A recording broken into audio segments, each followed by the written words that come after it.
Hey guys, welcome back to the Why Wars Happen History podcast, where you learn about the causes of wars and things like why did it happen? Was it inevitable? Who was involved? Sometimes I go back hundreds of years just so we can understand what the hell happened. And if you want to talk more about war, we also have authors, historians, war generals, royalty, actors, filmmakers, a whole bunch of people come on as guests, and we talk about everything about war before, during, and after war. So let's go. Welcome to the Why Wars Happen History podcast, where we have narrated history episodes, and we also have episodes where we sit down with filmmakers, authors, historians, and we talk about wars in history. Today's guest is Tom McMillan. He is a retired sports media veteran, which is really cool. 43 years of experience in that, I believe, in sports reading, and he was also the vice president of communications for the Pittsburgh Penguins. So fans out there, if you're listening, this guy is pretty cool. And he's also a historian, which I think is the coolest. And he's written several books on American history, works with multiple historical organizations, and he's the author of today's book, The Year That Made America, From Rebellion to Independence, 1775 to 1776, the Golden Years. And so, Tom, thanks for joining us today. Emily, thank you for having me. It's great to be here. Yeah, so this is a subject near and dear to my heart, not only as an American, but this is what our season 1 of the narrated side of the podcast is all about, the lead up to the American Revolution. So this I'm looking forward to talking to you about. Okay, so we're talking about the American Revolution simmering and building for a long, long time, and it exploded in 75, 76. Bring us into that year a little bit, and what was going on? What was the vibe in Congress at, let's say, 1775? Yeah, again, thanks, Emily, for this. My focus really was the Declaration of Independence and how that happened. And I was I love history. I've written books on history, but I also realized that sometimes there's parts of history we don't know anything about. And this was, people ask me, because I've done some stuff in the Civil War, why are you writing a book on this topic? How did this happen? And I said it was kind of one of those lifelong quests that I didn't realize I was on. Oh, really? It's because the anniversary was coming up, and I started to poke around and read, and I realized, embarrassingly, how much I didn't know. Because I really think, especially with the Declaration and the 4th of July, we get very snippets of what goes on, and then we skim over it. We think everything happens on one day, and I was astonished by how complicated and how controversial it was, and how they battled with one another. And that, in addition to the war going on, this is, the battles in Congress. In a way, we've always had that. So part of it was that because, as you know, when the First Continental Congress got together in 1774,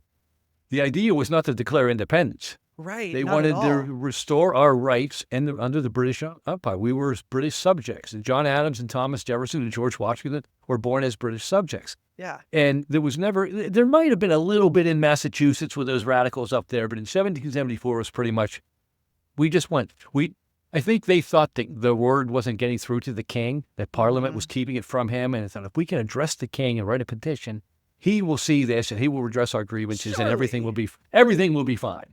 And they were so confident in that at the end, when the First Continental Congress ended, they said, well, we'll plan to meet again in the spring of 1775 if this doesn't work out. So they were hopeful that the Second Continental Congress would never happen. Yeah. And as we know, it did. The king, the king wanted no part of this. It either didn't get to him or he didn't want any part of it. There was some condescension there. I think people in England couldn't understand what the colonists were complaining about. I mean, stuff had been percolating since the 1760s with the Stamp Act and the Sugar Act, and the colonists were pretty upset.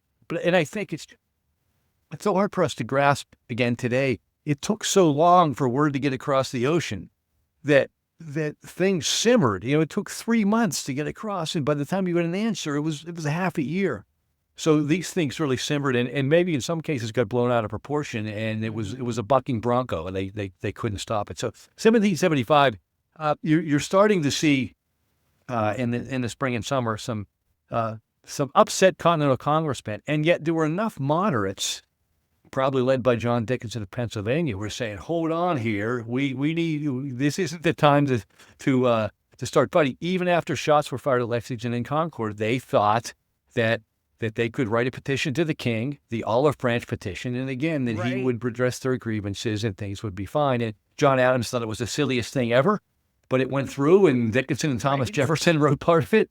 And the king, of course, didn't read it. Nothing happened. And that fall and early winter, the king kind of read through what they were doing. He said, "I don't think you guys are looking to restore your rights. I think you want independence." And he accused them of independence. Some of them did. Some of them did. They did. Yeah. Some did. And so I know I'm rambling here, but part of the book is I list 8 chapters with dates, one of which is not the 4th of July. Because I think, well, it's important. There's so much focus there. So I have the 9th of January, the 15th of May, the 7th of June, with the idea being there's so many other dates that were important. Yes. Starting with that 9th of January, where a loyalist in the Continental Congress actually was ready to propose a resolution where the Congress would disavow any interest in independence. And when you think of it, this is January 1776. So this wasn't a tidal wave of it. There were people who were against this right up until the middle of June. So there was consternation within the Congress. And there were factions, as happens in any organization today. It started right away. And you had the radicals, you had the moderates. And when 1776 began, no one could have predicted that there would be a Declaration of Independence in July. Right.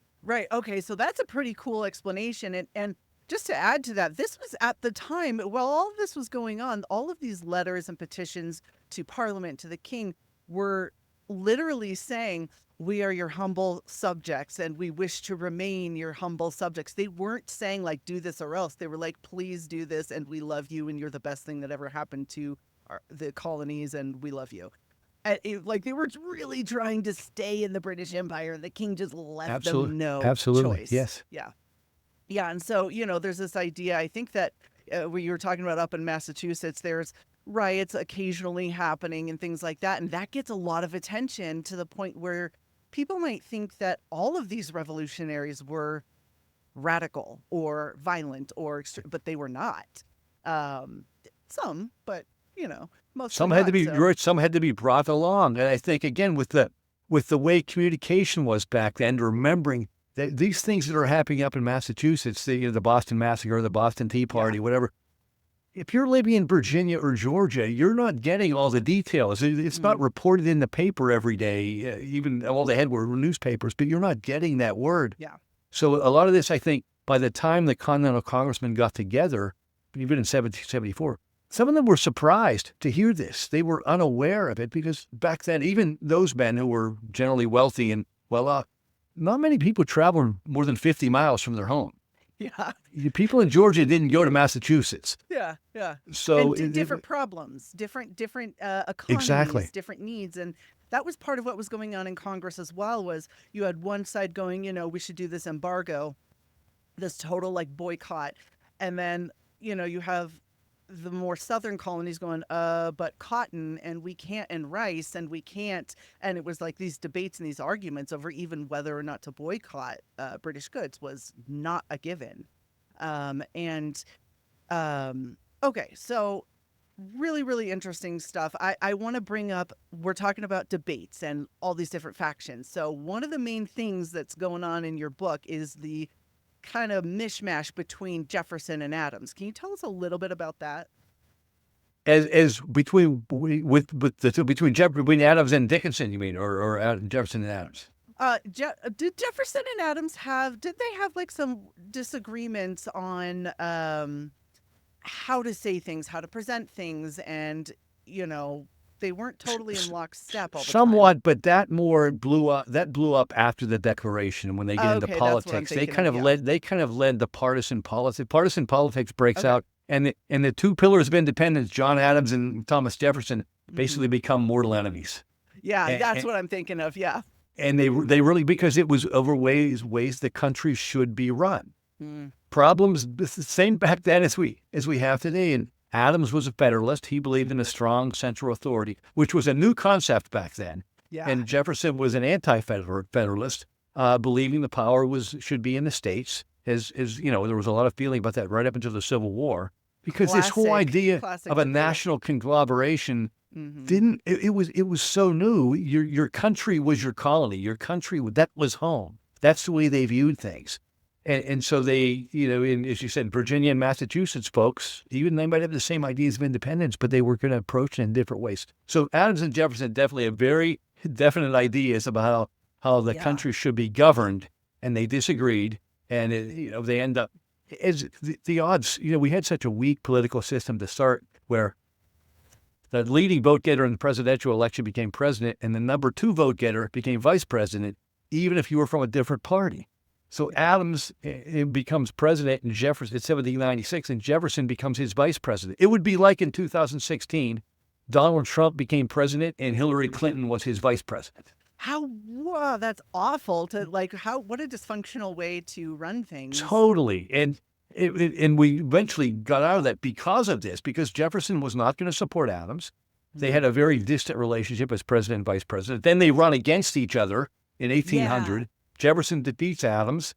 Adams refuses to go to the inauguration. He goes home early, and they didn't write or talk to one another for more than 10 years. When you think of these guys, they're together with independence, and yet they had this long, bitter feud. They eventually come together at the end, and they write, we ought to explain each other. They never really agreed, but they became cordial. And I think as often we have when we're older, we did some pretty cool things there. We were pretty good, but that was. But during 1775, the combatants were really John Adams and John Dickinson of Pennsylvania. Dickinson was the leading moderate as they're debating whether there should be independence or not, whether it was the time. And Dickinson knew independence was going to happen, probably. He just didn't think it should happen then. And he and Adams really butted heads. And they were both brilliant men, both lawyers. And they had, on the great debates of July 1st, 1776 at Congress, they led the way for their respective charges. And the Congress debated for 9 hours that day. So long. Okay, when did Dickinson think that independence should happen, if not now? Never said. He just thought that it was. He never said. You could tell. I mean, he was a little bit radical in the 1760s. He wrote some things anonymously where he wanted rights, but he just didn't think it was time. I think he was afraid of the power of the British Empire and the British military. And what are we doing? Are we going to, send more of our troops to death? This can't possibly work. It was really a long shot to think that the Continental Army, just thrown together, could defeat the British military. At the beginning, you didn't think that was going to, and basically we outlasted them. The Continental Army didn't really defeat the British on the battlefield. The British threw up their arms because the Continental Army, the colonists, were so determined, and they were stubborn, and they kept fighting. Even though they lost all these battles, they kept fighting, and the Brits eventually gave up. But I think he was, his speech on July 1st, he said, "This is like going on the ocean in a skiff made of paper. This is not the time to do it." And he knew, he could sense. I will give Dickinson credit for sticking up for his values, because he knew that it was going the other way, and that he was going to lose all of his popularity by doing this, and he did it anyway. And he even said that in his speech. We have the notes of his speech. He said, "My once great popularity is now going to be diminished." And to his credit, he joins the militia and fights in the Revolutionary War. Okay, give him lots of credit. Think of a politician today doing that. I wrote a line that you could learn some lessons from that. He made his stand, and then he was still going to fight for his country. So he in the John Adams miniseries, which really had a big influence on me, the Dickinson character is you don't really like it at the end. But I disagree with John Dickinson, but I ended up liking him when I learned about him. And when you think about it too, that's probably one of the hardest things for me to imagine is a Congress member actually putting their literal life on the line to fight for their country. That seems, I can't even imagine what that would feel like seeing that today. Sometimes you see people who are veterans who did put their life on the line, and there's a lot of respect for them, whatever side of the aisle that they're on. But it's hard to imagine a war going on our soil and just being like, well, I'm out of here. I'm going to go pick up a rifle. And obviously they plucked George Washington right out of Congress to be the commander. But there was also a man named Thomas McMillan from Delaware who voted for independence and then didn't sign the Declaration until 1777 because after he voted, he went off to fight the war. There were a number of these guys who were in their local units, and they went off to fight and serve, and they came back to Congress when they could. Yeah. So let's talk a little bit about the various votes that were going on. We have obviously there's June and there's May and January. Can you tell us just briefly like what these big votes were about? Yeah, in January it never got to a vote. This resolution to disavow independence never got to a vote, but it was proposed. I was intrigued by that. Samuel Adams and some of the radicals delayed, and it went away. And then in mid-May, there's a really interesting date, the 15th of May, as I call it. Two things happened. The Congress had, without much fanfare, passed a resolution that all the colonies should make sure that they each had their colonial governments in order, maybe even write a constitution. Everybody agreed to that. But then they thought they needed a preamble. And over the weekend, that was passed on a Friday, over the weekend, they formed a 3-man committee, and John Adams was on the committee. And he wrote a fiery preamble that was 3 times longer than the resolution had introduced. He loved to write, didn't he? And he basically went after the British and the king and said the British power should be suppressed. He did. And the resolution had to be voted on again. And this is May 15th, it passed by 6-4 with 1 abstention. All the delegations didn't show up every day. Congress is kind of haphazard. But they all wanted the governments, but this is mid-May, 6-4. They weren't really sure that they were going to get a groundswell of support for independence. And that kind of continued into June when Richard Henry Lee proposed independence on June the 7th. They started the debate right away. And Jefferson writes that they realized they were so fractured that had they taken a vote then, this is less than a month before the Declaration of Independence, it might have passed by a vote of 7-6. That there were 6 colonies in early to mid-June who either were still against independence or the delegations at Philadelphia did not have approval from the assemblies back home to make that vote. They weren't able to act independently there. They were appointed by their assemblies back home, and what they said you could do. Some of them weren't ready. So because of that, they called a 3-week delay. That's how we get into early July. And they said, let's write back to our local assemblies and see if we can get more clarity on how they want us to vote.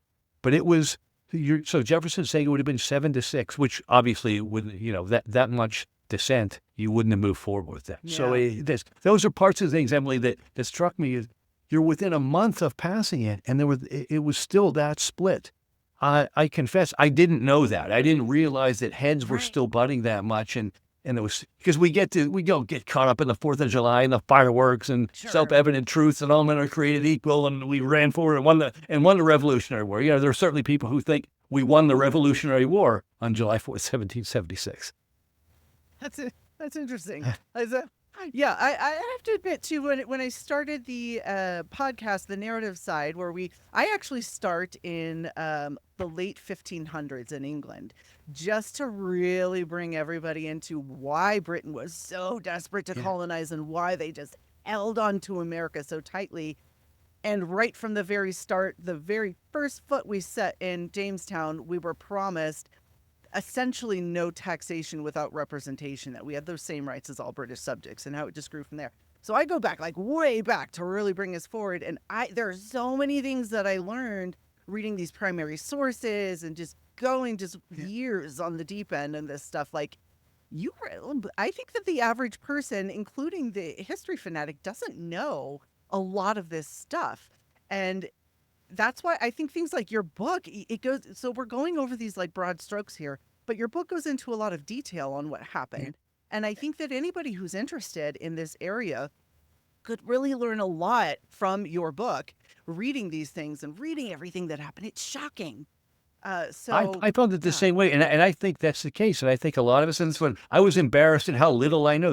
This book was a research journey by me to learn, and hopefully I take the reader along on that, because I never knew these things, even to the point where I'm a big Outer Banks Sir Walter Raleigh guy, and Jefferson leaned on some of the things that Sir Walter Raleigh had written or talked about in the late 1500s. He believed that set up that the Americans were already independent. So there are all these little connections that are quirky, Fascinating. that are important to them, and explain. It's the context of explaining Yeah. why this is important, and that's for your work doing that. People don't. It didn't start on July 1st, No. 1776. Yeah, It started, no. and these feelings are built up over years and decades and centuries. And Centuries. and if you don't dig into that, you can't really comprehend what happened. On top of the fact that there was very little communication and not much media, Yeah. so people didn't know what was going on the other side of the world or on the other side of their own continent. Yeah, and there was a point at one point that I'm trying, it's escaping me now, if it was during the around the 1760s with the proclamation line, or if it was right before we declared independence, when Congress wrote a letter to the British people explaining what they Yeah, were yeah, doing and explaining their grievances, because they're like, I don't think people over there are really hearing about all of this. um, they really tried to make people understand, but communication made that very but hard. it took so long to get. You're right. That was one of the documents. I think that was the one written by John Jay, the future Ah, yes. first Chief Justice Yeah. of the Supreme Court, who was for a long time a moderate, and then he turned once the declaration was declared. He turned radical. Hmm. But he was a moderate, and yet he was. This was again trying to restore our rights. Yeah. They were convinced that the king, perhaps, and the British people did not know what they were saying, and they thought what they were saying was reasonable. Maybe big bad Parliament was keeping it from its Yeah. constituents and the king. Yeah. And it turned out not to be true, but that's what we thought, and that's why the moderates of John Dickinson stretched this out for a while. When he wrote the Olive Branch petition, the summer of 1775, and John Adams, I can imagine him stomping around the State House in Philadelphia, now Independence Hall, say, why are we doing this? Adams wanted to move forward. But I think it was an important part of the process to do that. Dickinson was right. Mhm. Let's try everything we can to get them to see if they can agree with us. And if Yeah. they don't, then we have to make a decision. Yeah. And it's really interesting, too. I've read a lot of John Adams' correspondence to his wife while he was in Congress, and he was so almost forlorn, just like he wasn't sure how it was going to go. And it was this like, oh, but if only everyone could do this, and maybe one day, like it was like there's a lot of uncertainty as this was going on, what was going to happen.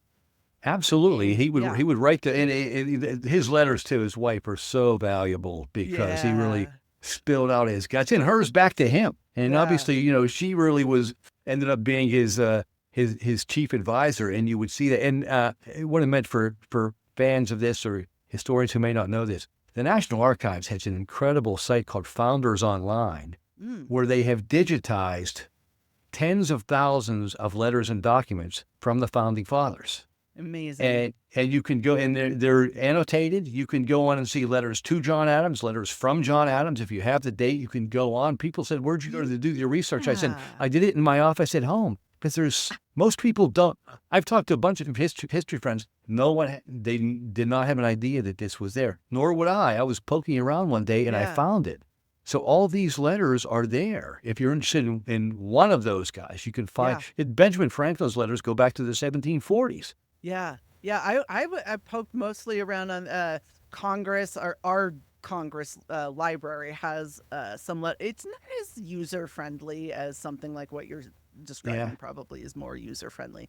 I feel like the Congressional Library is kind of almost like a Wikipedia chain where you like click and you click and you click and you click and you click. It is. Yeah, It is. yeah. And then also, there's a lot of the Internet Archive has a lot of free books that are just the minutes of these congressional meetings and things that have Yes. everything recorded down as it happened, which is, for me, it's a fascinating read. And I think other It is, but the one thing that's frustrating is, and I think this was because they were trying to keep some secrecy. They didn't want everyone to know what was going on. Yeah. And they were a little, these guys were going to hang for treason if it didn't work out. So some of the journals of the Continental Congress are in 1776 aren't really detailed. They're the barest skeletal details, which are valuable, but I think they didn't want to put this all down in print lest it get out and Yeah, get back yeah. to England or to get to the British troops who weren't all that far away. Yeah. And so part of this is detective work of using that foundation and then taking the letters and piecing them together and see who knew what when. And I was amazed that I found only 2 letters on the 4th of July, only 2 that Only any of the 2? conduct that wrote on that date, because they didn't think that date was that important. That's crazy.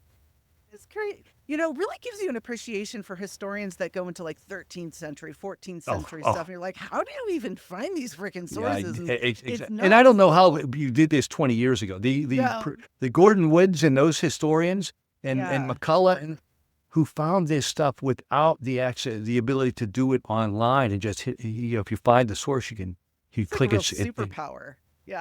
It really is. Thankfully, they did what they did, and this book would. If I didn't do it that way, the book would come out 5 years from now, because it would have taken so much longer to do that research. But you can really, and I try to have a pretty detailed notes and bibliography there, so people can, see those letters, and love that.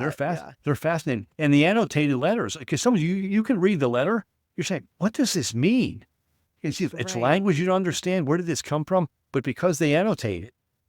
Just a tremendous amount of work. It really gives you some clarity. Gave me clarity as to what happened and opened my eyes to what these guys were thinking, and not just John Adams and Thomas Jefferson and Benjamin Franklin, but representatives from Connecticut and Delaware and Rhode Island and people you've never really heard of. Right. And one thing that I left at, and Josiah Bartlett from New Hampshire, who in the series West Wing, President Jed Bartlett was a descendant of Josiah Bartlett, who signed the Declaration of Independence. So I didn't realize that.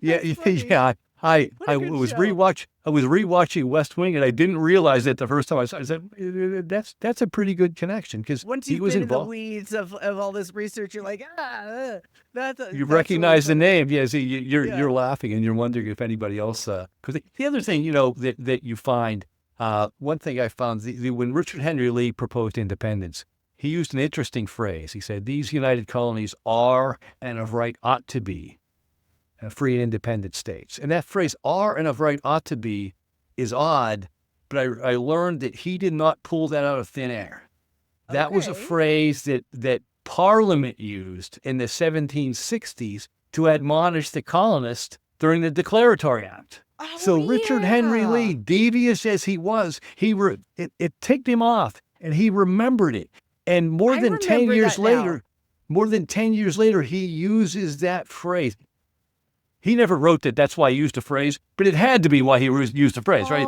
I've seen it twice. That document, and he did it. And 99% of the people who read it then and read it now would have no idea. But he knew the king in Parliament would know what he was saying. It was kind of like a finger in their eye. He was very pleased. He was very pleased with himself. Yes, that's very fiery. Those are the kinds of things and I'm just reading doing the early research, running the early chapters. And when you read books like this, I'm trying to get through the Declaration of Independence. I'm trying to grind through the early stuff, but you've got to give the reader a foundation of what's going on. And I read that phrase and I thought, damn, that's really cool. I've never read that anywhere. And I'm sure some great scholars know that, but nobody wrote about it. And I didn't put that together, but I'm remembering reading that phrase when they were being admonished. Yes, that is respect for that. So Richard Henry Lee, he was ticked off, and it stuck in his craw for 10 years, and he got them back up. So I kind of like the fact that he did it. And the other thing is that I think people say, I read in the book that early on that Richard Henry Lee should be in the pantheon of great, founders of the Revolutionary era, and you don't hear much about him. And yet he was the guy who proposed independence in Congress. He was a firebrand, and Why isn't he more well known, do you think? My guess is that he, speaking back then, your colony was your country. Yeah. What was happening back home was most important. So right after he proposes independence, the Virginia Convention is working under their colonial constitution, and they wanted him, he was such a heavyweight, they wanted him back home to help them. George Mason, another patriot, wrote, "Brother, we need you back here." And his wife was ill. So basically, Richard Henry Lee proposes independence, and then he leaves Philadelphia. And he's gone for a number of months. And I think that's why he was forgotten. I believe there was a 5-man committee that Jefferson and Adams were on that was tasked with overseeing the Declaration. They assigned Jefferson to write it. But I think Jefferson it was geographically diverse. Jefferson was the Southerner. He was Virginia's rep. Yeah. I believe if Richard Henry Lee had not left, he would have been on that committee. Thomas Jefferson would not have been on the committee. And either Lee or John Adams would have written the Declaration of Independence. Oh, that would have been way crazy. That would have been Really bonkers. But I think you can carefully deduce that he Yes. was so powerful that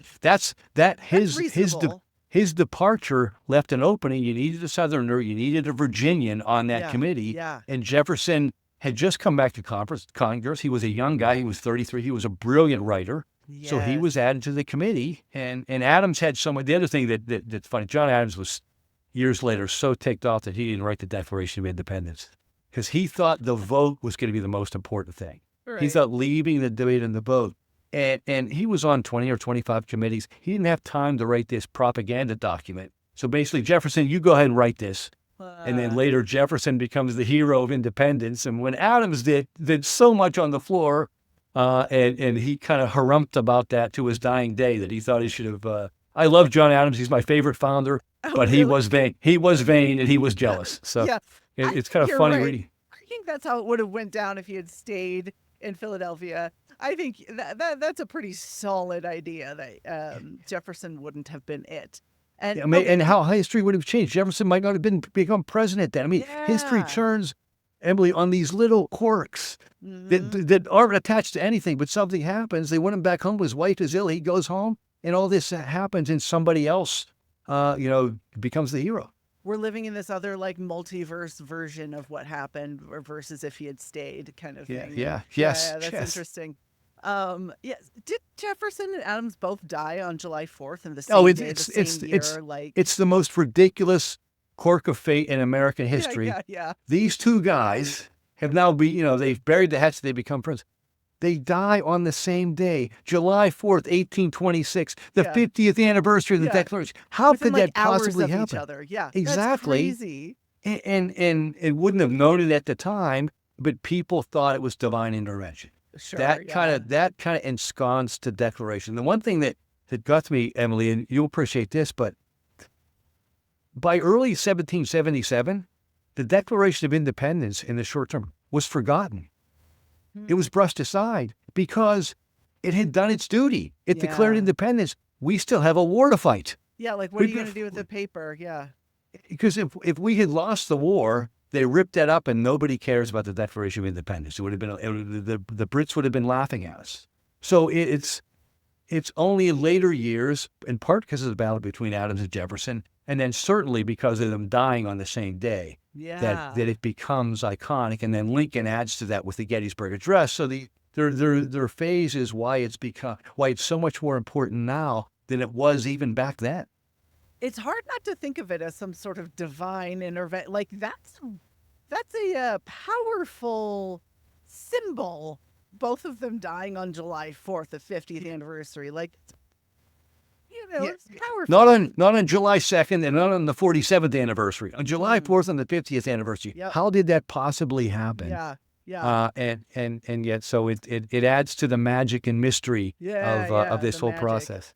So, okay, I want to ask you real quick. So we were talking about sources and reading through things and all this, and I can't help, you probably are the same as me when it comes to this. When you're reading these minutes of then this happened, and then this person said this, and this, and this, and this was the debate. You're reading these primary sources, not just somebody's interpretation of it. I can't help but going oh, he said what? Oh my God, no way. He said this to blah. And it feels so present. It feels it didn't happen hundreds of years ago. It feels no way. How's he going to react? Do you feel that sense? And I want to ask if there's any debate that was really saucy like that just sticks out to you. Yeah, well, Doris Kearns Goodwin, the great historian and author, said that when she was doing the book on Lincoln's cabinet, that she felt like she was going to bed with them and waking up with them. They were constantly in her mind. They were her friends while that was going on. And that does happen here. You feel like you're really into the weeds. You feel like you learn a little bit about their personalities. You can see who they were. And even sometimes in the journals of the Continental Congress, the notes, you have to read the notes too, because they explain things. there was a time between Jefferson and between Adams and John Dickinson, where Adams had written a letter where he was making fun of John Dickinson, and it got intercepted in the mail by the British, and it was run in the British papers. Ooh. And they ran into each other one day behind the State House, which is now Independence Hall, and Dickinson brushed right by him, and Adams was saying, he's not going to speak to me for a while. So even back then, Adams would have been embarrassed. Somebody, it was like today would have been the leak. Somebody would have whispered it to the Washington Post. But somebody gets the letter, writes about it, and Dickinson was furious. But because it was what Adams really felt. So some of these guys really didn't like each other. Yeah. And then I think in later years came around, as sometimes great athletes have covered, when you're rivals, you don't like each other later. You said, hey, we did some pretty cool things. And I think that's what happened. To jump around to Adams and Jefferson when they were silent for so long, and then Dr. Benjamin Rush, another member of Congress from Philadelphia, was the one who got them together and said, "This is silly. You guys drove us. Without the two of you, we wouldn't have independence. Why don't you start to write?" And they did, and they wrote, and I think it thawed, and they wrote some great letters back and forth. They still never agreed on the form of government. They disagreed on that. That's a hard one to agree on. But they politely disagreed, and it's because of that. One of the things, Emily, also doing this, mentioned for secrecy and worry about treason, they often didn't write a lot publicly back then of what happened. They left some gaps. A lot of what we know today was written by Adams and Jefferson in the 1820s. They wrote voluminously in the 1820s looking back, because what happened, there was another war, the War of 1812, where we're fighting Britain again. And after that's the next generation. And the War of 1812 generation, I think, was the one that was saying, wait a second, this all happened so fast. How did we become independent? We don't really know that story. Two of these guys are still alive. So people started asking questions of Adams and Jefferson, and they started to write. And so as historians, you have to take this a little bit with a grain of salt, because they certainly were first-person participants. They knew, but it's 40 years later. They're older men, and they're also going to remember how they want to remember it. So you go through that, and they disagree, and they misremember. But it's really valuable as they write what happens and how they remembered things differently, which is also fascinating. Yeah, and I wanted to say before I forget to. So during the lead up to the Civil War, we know that there's that famous caning incident where that congressman just beat the hell out of the other one in its congressional chamber with his cane. But I think there was some form of violence very similar in the backdrop to the American Revolution. I'm trying to remember if it took place in the Virginia Congress or the Philadelphia Congress. Do you know about that? No, one doesn't come to mind. I know the Civil War era one, but and I think these people really didn't know each other when they came together, and so and there was tempers flared, tempers were raised. It was somewhere that said there was another incident like that where I'm like trying to remember what it was all about, but it just sticks out to me like, man, people were really angry, even about small things like, should we boycott English goods? No, that might ruin a southern colony, but the northern colonies were like, yeah, we don't care, we'll boycott, because they had a totally different economy, and tempers, When I'm reading this, because I've done so much work in the Civil War, you can see the embers of the Civil War happening too. And Jefferson did have in his, I was fascinated with the editing work that Congress did on his original draft of the Declaration. There were, Jefferson was the primary author of the Declaration of Independence, obviously. He wrote the original draft, but there were 86 editorial changes made, some by the committee and some by all of Congress. And the Congress cut 1/3 of his work, just disregarded it. But if you read in the book at the end, I publish Jefferson's original draft. You can read what he wrote and then what it became. And people generally agree that even though group editing is really difficult, that Congress did a really good job editing. They made the Declaration better. Everyone agreed with that, but Jefferson. They edited it publicly for 3 days, July 2nd, 3rd, and 4th. In Philadelphia, and he was squirming the whole way. At one point, Benjamin Franklin had to walk over and put his arm around him and tell him a couple of anecdotes, but Jefferson never got over it. And the weeks and months later, he would write out his original draft, and he would write out a final approved version. He would send it to his friends and say, "Whose is better? Is mine better?"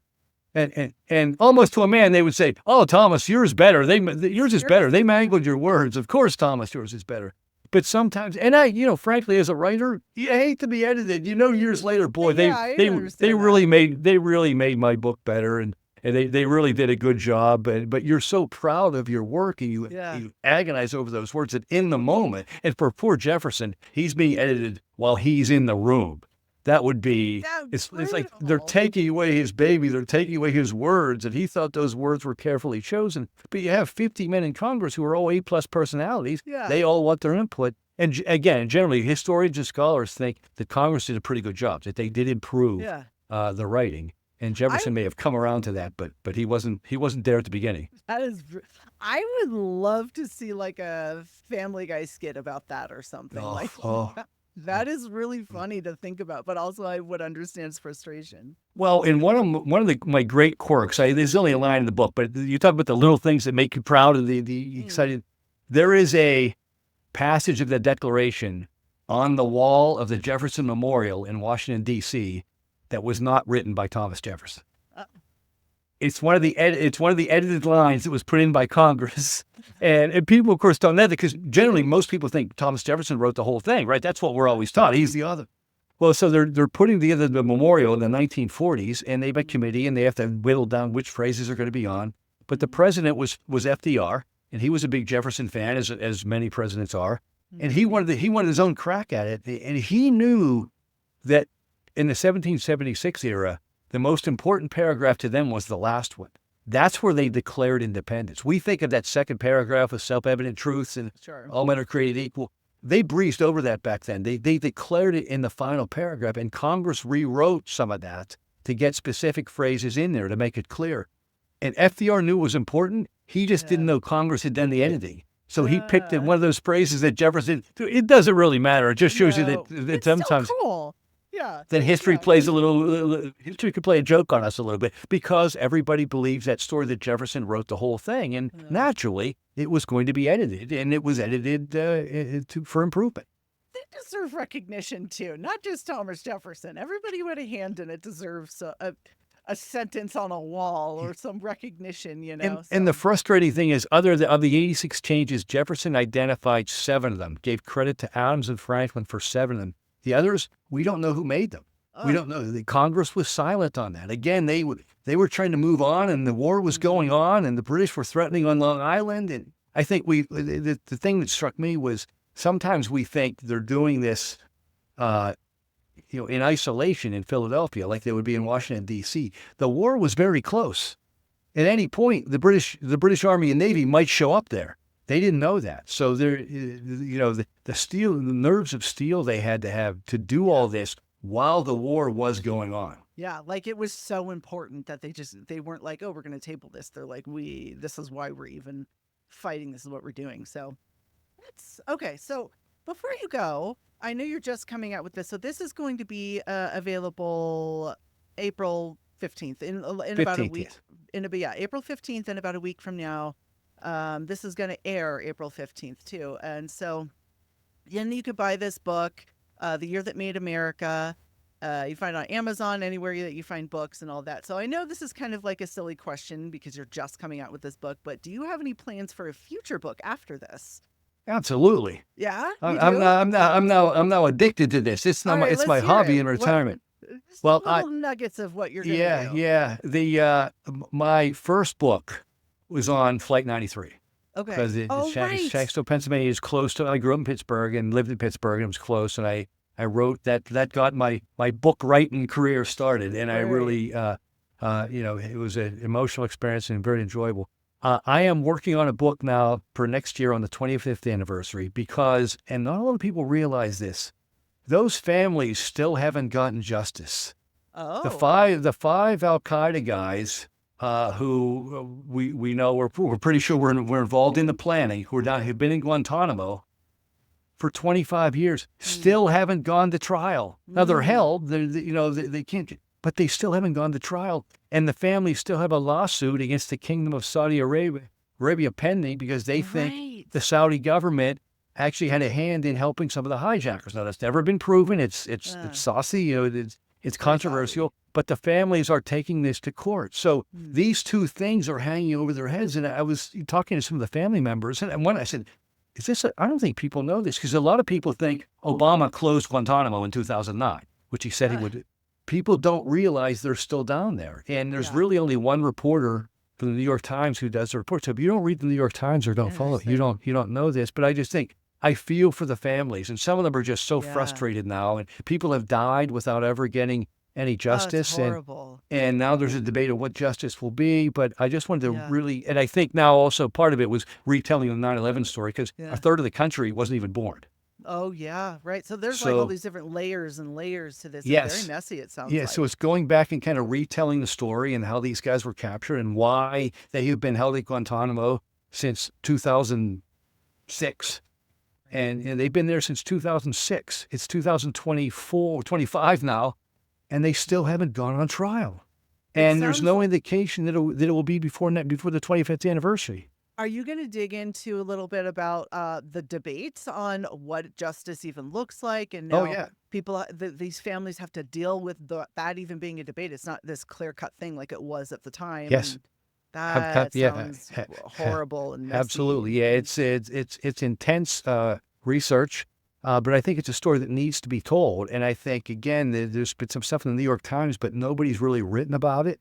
And I thought for the 25th anniversary, it would retell the story of 9/11, but also make people aware that this still hasn't been adjudicated. How could that have been the case? How is that possible? Those guys were captured in 2002 and 2003. And part of the problem was, instead of being taken directly to court or even to Guantanamo, they were taken to CIA black sites and tortured. Yeah. And because the goal back then was to find out, it wasn't to find out what happened on 9/11. We were pretty sure we knew that. It was to stop any future attacks. Yeah. And because of that murkiness of what happened there, the defense attorneys have been able to pry that open, and we don't know that's the main reason they haven't been able to go to trial, and people have not been able to come to grips with it. Pretty much sure we know these guys are guilty. At one point they were all going to confess, but we can't get them to trial. So the book is that exploration, and it's dangerous to write a book while it's going on, because I might have to write the book before the story is ended. It might continue to go on, but that's at least when you're writing about 1776, you know what happened. You know what happened. Yeah. It's crazy to think about thinking about a murderer or a serial killer in 20 years, no trial, that kind of thing. But these guys are like 9/11.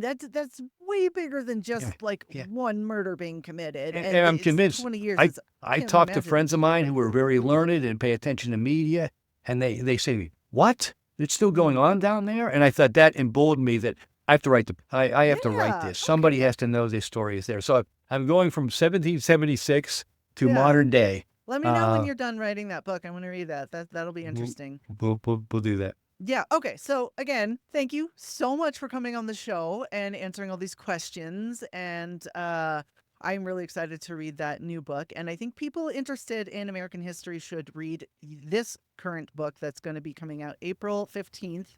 The Year That Made America, From Rebellion to Independence, 1775 to 1776. You can get on Amazon and anywhere else that you find books. Tom, thank you for being here. Emily, it's been my pleasure. Thank you so much. Yeah. Yeah. Okay. All right.